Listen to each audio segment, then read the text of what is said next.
Welcome to my mini vlog. ಇವತ್ತು ನಾನು mushroom ಬಜ್ಜಿ ಹೇಗೆ ಮಾಡೋದಂತ ಹೇಳ್ಕೊಡ್ತಾ ಇದ್ದೀನಿ. ಡಿಫ್ರೆಂಟಾಗಿ ಎಲ್ಲ ಥರ ಬಜ್ಜಿ ತಿಂದು ಬೇಜಾರಾಗಿದ್ದರೆ ಒಂದ್ಸಲ ಇದನ್ನ ಟ್ರೈ ಮಾಡಿ. ಇಲ್ಲಿ ಫಸ್ಟಿಗೆ ನಾನು ಇಲ್ಲಿ ಒಂದು ಬೌಲ್ ತೊಗೊಂಡಿದ್ದೀನಿ. ಆ ಬೌಲ್ಗೆ ಕಡಲೆ ಹಿಟ್ಟು ಹಾಕ್ಕೊತಾ ಇದ್ದೀನಿ. 1 ಕಪ್ ಆಫ್ ಕಡಲೆ ಹಿಟ್ಟು ತೊಗೊಂಡಿದ್ದೀನಿ.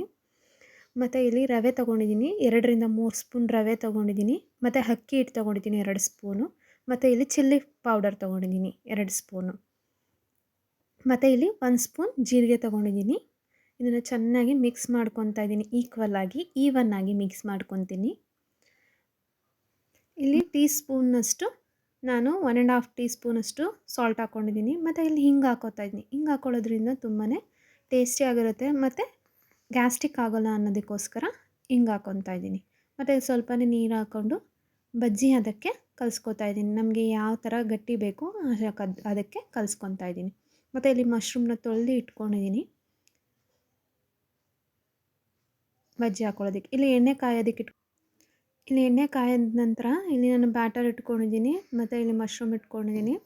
ಈಗ ನಾವು ಅದರಲ್ಲಿ ಚೆನ್ನಾಗಿ ಡಿಪ್ ಮಾಡಿ ಎಣ್ಣೆ ಒಳಗಡೆ ಹಾಕ್ಕೊತಾ ಇದ್ದೀನಿ ಫ್ರೈ ಆಗೋದಕ್ಕೆ. ಹೀಗೆ ಎಲ್ಲನೂ ಡಿಪ್ ಮಾಡಿ ನಾನು ಎಲ್ಲ ಮಶ್ರೂಮು ಕೂಡ ಪಾನ್ ಒಳಗಡೆ ಹಾಕ್ಕೊತಾ ಇದ್ದೀನಿ. ತುಂಬ ಟೇಸ್ಟಿಯಾಗಿರುತ್ತೆ, ಡಿಫ್ರೆಂಟಾಗಿರುತ್ತೆ. ನೀವೆಲ್ಲ ಥರ ಬಜ್ಜಿ ತಿಂದು ಬೋರ್ ಆಗ್ತಾಯಿದ್ರೆ ಇದೊಂದು ಸಲ ಟ್ರೈ ಮಾಡಿ. ತುಂಬಾ ಡಿಫ್ರೆಂಟಾಗಿರುತ್ತೆ. ಹೊರಗಡೆ ತಿನ್ನೋದಕ್ಕಿಂತ ಮನೆಯಲ್ಲೇ ಮಾಡ್ಕೊಂಡು ತಿಂದರೆ ಚೆನ್ನಾಗಿರುತ್ತೆ. ಎಣ್ಣೆಲಿ ನೀಟಾಗಿ ಫ್ರೈ ಮಾಡ್ಕೋಬೇಕು. ನಾವು ಡೀಪ್ ಫ್ರೈ ಮಾಡಬೇಕು. 2 ಸೈಡು ಫ್ರೈ ಆದ ನಂತರ ನಾನು ಅದನ್ನೆಲ್ಲ ತೆಗೆದಿಟ್ಕೊಂಡಿದ್ದೀನಿ.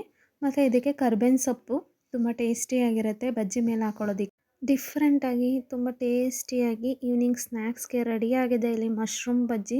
ಇದನ್ನ ಸಾಸ್ ಜೊತೆ ಸರ್ವ್ ಮಾಡಿದ್ರೆ ತುಂಬ ಟೇಸ್ಟಿಯಾಗಿ ಈವ್ನಿಂಗ್ ಸ್ನ್ಯಾಕ್ಸ್ ರೆಡಿ ಆಗುತ್ತೆ. ಒಂದು ಸಲ ಟ್ರೈ ಮಾಡಿ. Thank for watching.